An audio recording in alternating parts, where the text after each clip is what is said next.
Hello YouTube, this is Taylor from Cliffs of Claven bringing you our second war recap, and as you can see we had a little bit of trouble in this one going against Eternal Honor, a level 4 clan, and we really underestimated these guys because you can see they had 7 lost attacks and they had all 7 really towards the beginning of the war, and so when they first started attacking we thought, wow, these guys are going to get steamrolled.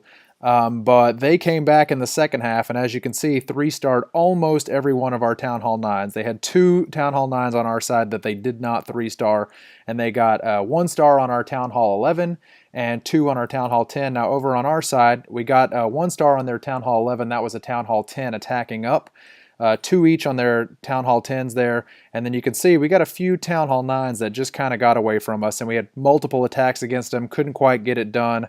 And then you can see this is sort of the story of our war. Our number 10, Shaylin, 299% 2 stars. So really unfortunate, but that was kind of the story of the war for us, is having these situations where we had guys who would get very, very high percentage 2 stars. So let's go ahead and take a look at some of the ones we did manage to pull off, and we're going to start with number 7. This is Mr. 007 Agent going in on their number 7, and he's using a sort of go hog, but I really like the way that he does this attack because he uses 4 golems and he drops them all in the same spot. He puts them all right on that cannon. And you can see those golems just beat through the cannon. They have no backup. And he drops the jump spell and lets them start beating on that archer tower. They're going to move over to the mortar, then the air defense. And finally, he drops in the wizards and the heroes behind. And the CC is going to come out in a little bit. He's got Valks in the CC, so he's going to drop a poison to take care of those. But the Valks are going to target right on those golems, and so are the archers. Drops the poison on them and drops the poison on the king. Gets the queen with the second poison. And the CC's taken out, the enemy queen's taken out, the king is almost dead, and here come the hogs. And these hogs are going to kind of work in a pattern around the clockwise side of the base, following those golems for a good chunk of it. Those golems are going to survive and not even split into golemites till the very end of the raid. And what worked out well for him is he had these wizards over here that went around the outside of the base. So as the defenses are targeting the golems and the hogs, those wizards are going to clean up the trash on the outside and shoot over the wall.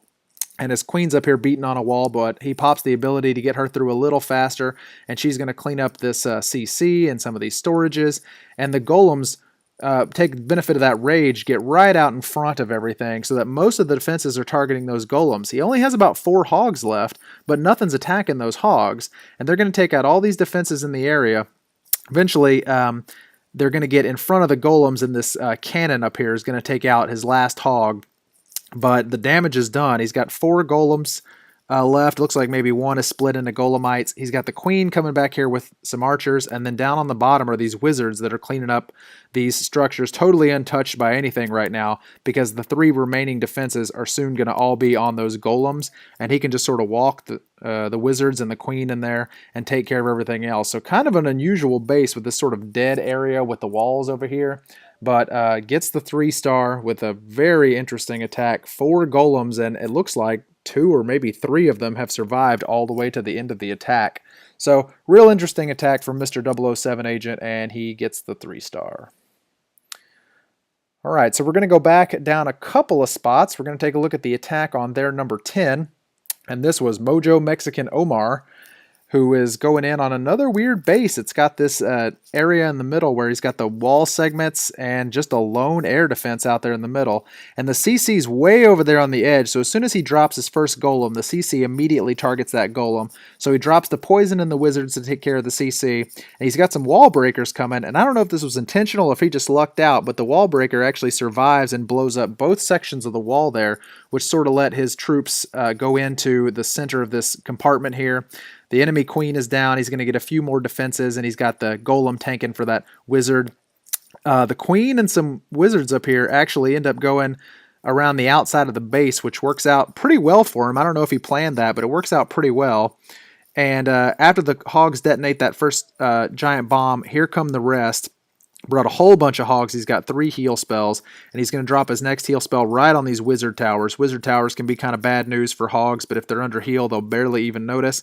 And the poison is great. The poison takes out those skeletons and also slows the damage from that barbarian king. So very nice use of the poison there. He's still got 1 heal left, and he's going to use it over here for this last cluster of defenses. The hogs split off a little bit. But once they get that mortar, they're going to turn back around and go the other way. And here comes the last heal to keep those hogs up and going. And you can see that he's still got the queen and the wizard going around the outside up at the top. He's got that golem taking fire from the archer tower, and these wizards have already started on the right side doing some cleanup for him. So once that archer tower goes down, that is pretty much the end of this space. We'll go ahead and speed it up because the hogs are going to get that last air defense out in no man's land, and then it's just cleaning up storages. He's still got his queen, some archers and wizards over there helping her, and then the hogs and the wizards over on the right side are going to clean up, and that gold storage is the last building for the 3-star by Omar. Fantastic job.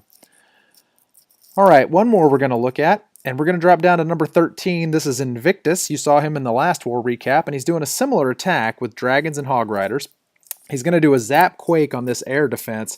Very creative. He's going to drop the quake, but then he's going to drop a hog in to pull the CC so that whenever he puts the 2 lightning spells down on the air defense, he's going to get a little bit of damage on that CC. The CC is a dragon, a wizard, and an archer, and he almost takes out the wizard. That wizard just has about half health or a little under half health left.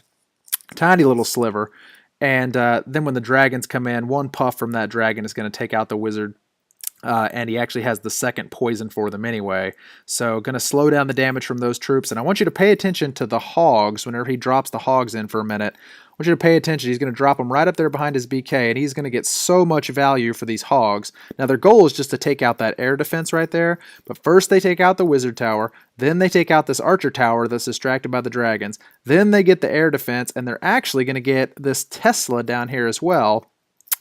So that Tesla is being distracted by those dragons, but the hogs live just long enough to come over and help take down that Tesla. So a lot of value for that CC of hogs, and I think he brought maybe 2 or 3 of his own. Once those air defenses are down, the dragons only had to deal with 1 of them. The Zapquake got an air defense, and the hogs got an air defense. And now there's pretty much just some cleanup. There's some Teslas there in the center. And then once he gets those Teslas down, he's got 2 Town Hall 8-level archer towers that are over here on the outside, and that's going to be pretty much all that's standing between him and his drags taking the base down. We'll fast forward a little bit since dragons are so slow, but not a lot of threat to those dragons. He's still got a lot of troops left. The BK's still up helping the dragons around the outside. Couple of puffs and that archer tower's gone, and it is all over. Another 3-star by Invictus. So that is going to do it for this war recap. It was not a fantastic war for the Clavens, but we just had kind of some bad luck here. Our 2-stars typically were high percentage 2-stars, and of course poor Shaylin with 299% attacks. That really hurts whenever you have 99% attacks. But hopefully our next war recap we're going to bring in the next day or 2 is going to be a lot better. The matchmaking system still seems a little unusual. Not quite the fair matchups I think that we were expecting, but it's getting a little better. You can see they had 1 Town Hall 11 and 2 Town Hall 10s, and we had 1 Town Hall 11 and 1 Town Hall 10. So we were at a slight Town Hall disadvantage, but certainly closer than the last couple of wars have been. So hopefully Supercell's ironing out the kinks with the war matchmaking. Until next time, I hope you all enjoyed the video, and we will see you with the next war recap.